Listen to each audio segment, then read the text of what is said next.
ఆస్తుల వివాదంపై ఎన్సీఎల్టీలో జగన్ వేసిన పిటిషన్పై తీర్పు రిజర్వ్ అయింది. వివాదం చేయడంలో జగన్ది కుటిల పన్నాగమని విజయలక్ష్మి తరపు న్యాయవాది వాదించారు. బోర్డ్ ఆఫ్ డైరెక్టర్స్ గా రాజీనామా చేశాక కంపెనీ వ్యవహారాల్లో జోక్యం చేసుకోరాదని స్పష్టం చేశారు. ఈ క్రమంలో ఎన్సీఎల్టీ తీర్పుపై సర్వత్రా ఉత్కంఠ నెలకొంది. YS Jagan Saraswati power and industries private limited లో వాటాలను తల్లి విజయమ్మకు షర్మిలకి బదిలీ చేసిన వ్యవహారంపై ఎన్సీఎల్టీలో వేసిన పిటిషన్పై సుదీర్ఘంగా విచారణ చేసింది ట్రిబ్యునల్. తన పేరు మీద వైఎస్ భారతి పేరు మీద ఉన్న షేర్లను తల్లి విజయమ్మ, చెల్లెలు షర్మిల అక్రమంగా బదిలీ చేసుకున్నారని జగన్ హైదరాబాద్ లోని జాతీయ కంపెనీ లా ట్రిబ్యునల్లో పిటిషన్ దాఖలు చేశారు. కనీసం సంతకాలు లేకుండా షేర్ల బదిలీ జరిగిందని జగన్ తరపు న్యాయవాది వాదనలు వినిపించారు. Vijayamma, Sharmila, Santoor power register of companies ను ప్రతివాదులుగా చేర్చడంతో సుదీర్ఘంగా వాదనలు కొనసాగాయి. సరస్వతి పవర్ ఇండస్ట్రీస్ లో తమకు మొత్తం 51.01% వాటా ఉందని, భవిష్యత్తులో షర్మిలకు షేర్లను బదిలీ చేసేలా 2019 ఆగస్టు 31న అవగాహన ఒప్పందం చేసుకున్నట్లు వాదనలు వినిపించారు. ఆ తర్వాత సరస్వతి పవర్ లో జగన్ కు చెందిన సంటూర్ పవర్ కంపెనీ ప్రైవేట్ లిమిటెడ్ పేరిట ఉన్న మొత్తం షేర్లు, భారతి డైరెక్టర్ గా ఉన్న క్లాసిక్ రియాలిటీకి చెందిన వాటాలు కలిపి మొత్తం 1.21 కోట్లకు పైగా షేర్లను 2021 జూన్ 2న విజయమ్మకు బదిలీ చేసినట్లు తెలిపారు. షర్మిల తరపున విజయమ్మ తన పేరు మీద షేర్లు బదిలీ చేయించుకున్నట్లు ఎన్సీఎల్టీకి నివేదించారు. ఈడీ, సీబీఐ కేసులు, కోర్టు వివాదాలు తేలిన తర్వాత మిగతావి బదిలీ చేయాలనుకున్నట్లు తెలిపారు. జగన్, షర్మిల మధ్య భేదాభిప్రాయాలు రావడంతో ఆస్తి తగాదాలు తలెత్తుతాయని, షేర్లకు సంబంధించి ఎంఓయూ, గిఫ్ట్ డీడ్లు అమలు చేయకూడదని నిర్ణయించుకున్నట్లు జగన్ తరపు న్యాయవాది కోర్టుకు తెలిపారు. తనకు తెలియకుండానే షేర్ల బదిలీ ఫారాలు, డాక్యుమెంట్లు, సంతకాలు కూడా లేకుండానే వాటి బదిలీ జరిగిందన్నారు.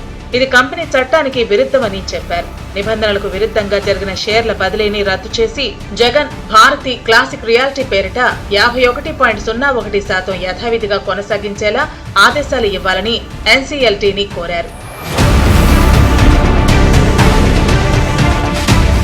ఇక Saraswati power and industries private limited లో వాటాలను తల్లి విజయమ్మకు ఇచ్చాక వాటి గురించి అడిగేందుకు, ఒకసారి వాటాలను అప్పగించేశాక కంపెనీ వ్యవహారాల్లో జోక్యం చేసుకునేందుకు వైఎస్ జగన్ కి ఎలాంటి హక్కులు లేవని సరస్వతి సంస్థ తరపు న్యాయవాది ఎన్సీఎల్టీకి తెలిపారు.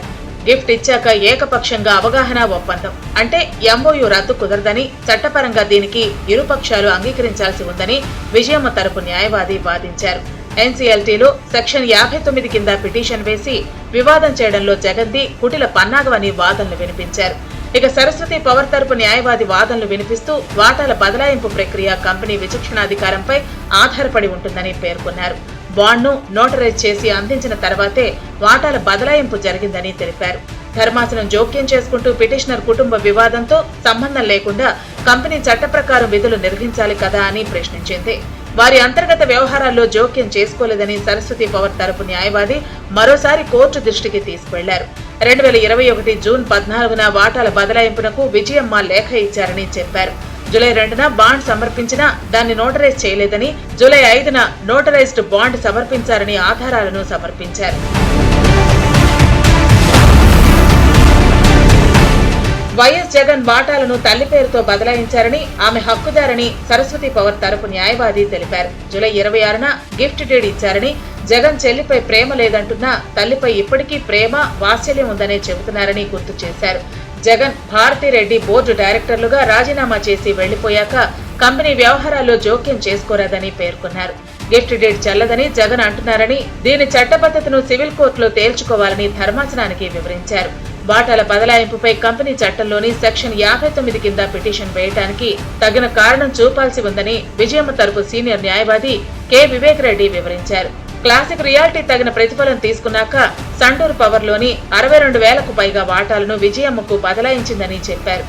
ఒకసారి ప్రతిఫలం తీసుకుని వాటాలను బదలాయించాక గిఫ్ట్ డీడ్ అమలయ్యాక ఇక్కడ పిటిషన్ వేయటానికి వీల్లేదన్నారు. తగిన కారణం లేకుండా దాఖలు చేసిన పిటిషన్ ను కొట్టివేయాలని ధర్మాసనాన్ని కోరారు. దీంతో ఇరు వాదనలు విన్న ధర్మాసనం తీర్పును రిజర్వ్ చేసింది.